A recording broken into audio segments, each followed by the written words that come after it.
করেছে রিকশাওয়ালা মামা, যে মামা ত্রাণের টাকাগুলো এভাবে মেরে দিলেন, আপনাদেরকে আমরা চিনি, তো আপনারা ত্রাণের টাকা এভাবে মেরে দিলেন, এখন কি উত্তর দিব? এখানে কি উত্তর দিব? মানে আমাদের যে একটা কথা বলার স্কোপ, যে আমি রিকশাওয়ালা বলছে যে আমি আমার একদিনের রোজগার ত্রাণকে দিয়ে, মানে ত্রাণের টাকা দিয়েছি, আমি একটা লুঙ্গি আমি দিয়েছি, নতুন একটা লুঙ্গি আমি দিয়েছি।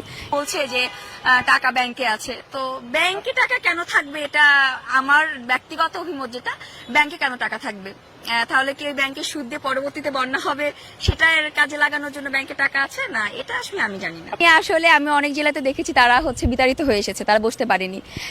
মানে এটা একটা ব্যাপার, প্রশ্ন তুলতেই পারেন আপনারা জনগণ, আপনারা সাধারণ জনগণ। আমি আমার রাষ্ট্রের টাকা কোথায়, কোষাগার কোথায় কি যাচ্ছে, এটা আমি কোশ্চেন করতেই পারি। তো তারা মত বিনিময় সভা করেছে, অনেক জায়গায় গিয়ে বসতে পারেনি, কেন পারেনি, এটা একটা কোশ্চেন আসতে পারে। এরপরে তাদের যে একটা বাজেট থাকে, যে আমি একটা এলাকায় যাচ্ছি, আমার গাড়ি ভাড়া থেকে শুরু করে 15-16 দিন আমি একটা এলাকায় থাকছি, এটা একটা ভালো একটা বাজেটের একটা বিষয়। তো আমি কোশ্চেন করতে পারি যে এই বাজেটটা আসলে কোথা থেকে আসছে, এটা একটা আমি কোশ্চেন করতে পারি। এটা তো নিজ অর্থায়নে কখনোই না। এই যে আপনারা 10-12 জনের টিম নিয়ে যাচ্ছেন, এটা থাকা খাওয়া কোথায় যাচ্ছে, কিভাবে, কে দিচ্ছে, কে ট্রলার করছে? আপনি নিজে করছেন, আমি নিজে করছি? কখনোই তো না।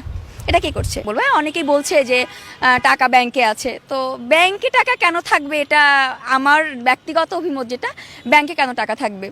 তাহলে কি ওই ব্যাংকের সুদ দিয়ে পরবর্তীতে বন্যা হবে, সেটার কাজে লাগানোর জন্য ব্যাংকে টাকা আছে? না, এটা আসলে আমি জানি না। তারা বলেছে টাকাটা ব্যাংকে আছে, তাহলে হ্যাঁ, আমি নোয়াখালীতে ছিলাম, আমি ফেনীতে গেছিলাম, ওখানে অনেক আছে, বাড়িঘর আছে যাদের একদমই অবস্থা খারাপ, সেটা ঠিক করা উচিত, তারা সেই কাজে লাগাই দিক।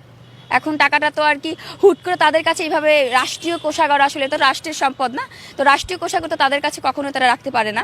তো এটা আমি চাইবো যে যাদের মানে ওইখানে যারা বন্যা শেষ হওয়ার পরেও এখনও যাদের বাড়িঘর ভেঙে গেছে, ভেসে গেছে, এরকম কিছু মানুষের তালিকা করে আমি মনে করি যে তাদেরকে সাহায্য করা উচিত।